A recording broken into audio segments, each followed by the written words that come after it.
Vivekananda rock एक ऐसा स्थान जो कि तमिलनाडु राज्य के कन्याकुमारी में स्थित है।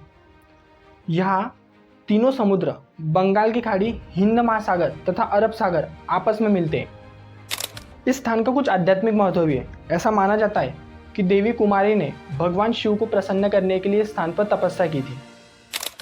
स्वामी विवेकानंद जी के गुरु रामकृष्ण परमहंस की मृत्यु के बाद स्वामी विवेकानंद जी ने भारत भ्रमण किया तथा भारत के विभिन्न स्थानों पर भारतीय संस्कृति और भारत के आम लोगों की समस्याओं को देखा।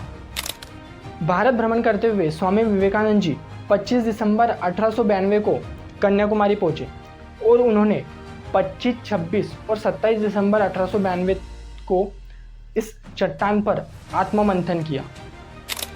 इस ध्यान के दौरान स्वामी विवेकानंद जी को अपने जीवन के उद्देश्यों और भारत के भविष्य के प्रति अपने कर्तव्यों का बोध हुआ।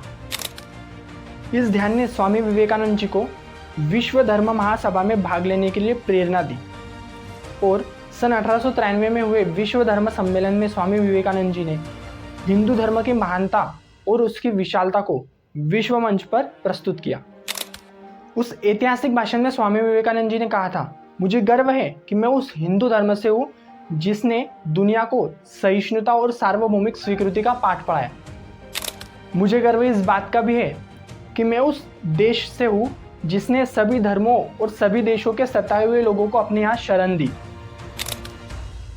स्वामी विवेकानंद जी ने कहा था, जिस प्रकार अलग अलग स्थानों से निकली नदियाँ अलग अलग रास्तों से होकर समुद्र में विलय होती है, ठीक उसी प्रकार मनुष्य भी अपनी इच्छा से अलग अलग रास्ते चुनता है और ये रास्ते भले ही दिखने में अलग अलग होते हैं किंतु सभी रास्ते ईश्वर तक ही जाते। प्रधानमंत्री नरेंद्र मोदी स्वामी विवेकानंद जी को अपना आदर्श मानते और उनके जीवन में ध्यान और मेडिटेशन का भी बड़ा महत्व है। कन्याकुमारी का स्वामी विवेकानंद जी रॉक, जहां आज से 131 साल पहले स्वामी विवेकानंद जी ने ध्यान लगाया था, प्रधानमंत्री मोदी ने भी वहां ध्यान लगाया, जहां वो विकसित भारत की संकल्पना और विकसित भारत के सपने को साकार करने के लिए नई ऊर्जा के साथ नई शुरुआत करेंगे। हिंदू धर्म में ध्यान और योग साधना का बड़ा महत्व है।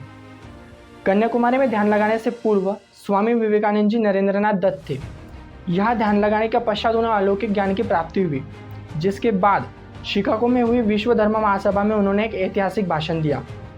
यहाँ ध्यान लगाने के बाद ही स्वामी विवेकानंद जी नरेंद्रनाथ दत्त से स्वामी विवेकानंद जी बने। भगवान बुद्ध ने भी बोधि वृक्ष के नीचे ध्यान लगाया था, तभी उन्हें अलौकिक ज्ञान की प्राप्ति हुई थी।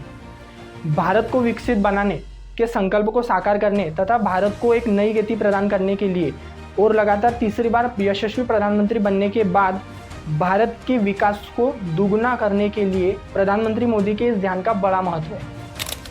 पूरी दुनिया में भारतीय संस्कृति और परंपराओं को समझाने के लिए इस ध्यान का बड़ा महत्व है।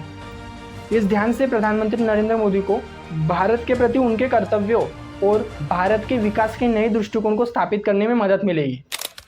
स्वामी विवेकानंद जी कहते हैं, ध्यान से मनुष्य आत्मा की गहराई तक पहुंच सकता है और वहां से अनंत ज्ञान और शक्ति को प्राप्त कर सकता है। उनके अनुसार ध्यान मनुष्य को अपने वास्तविक स्वभाव और उसके अंदर छुपे असीम संभावनाओं को समझने में मदद करता है। जय हिंद, जय भारत।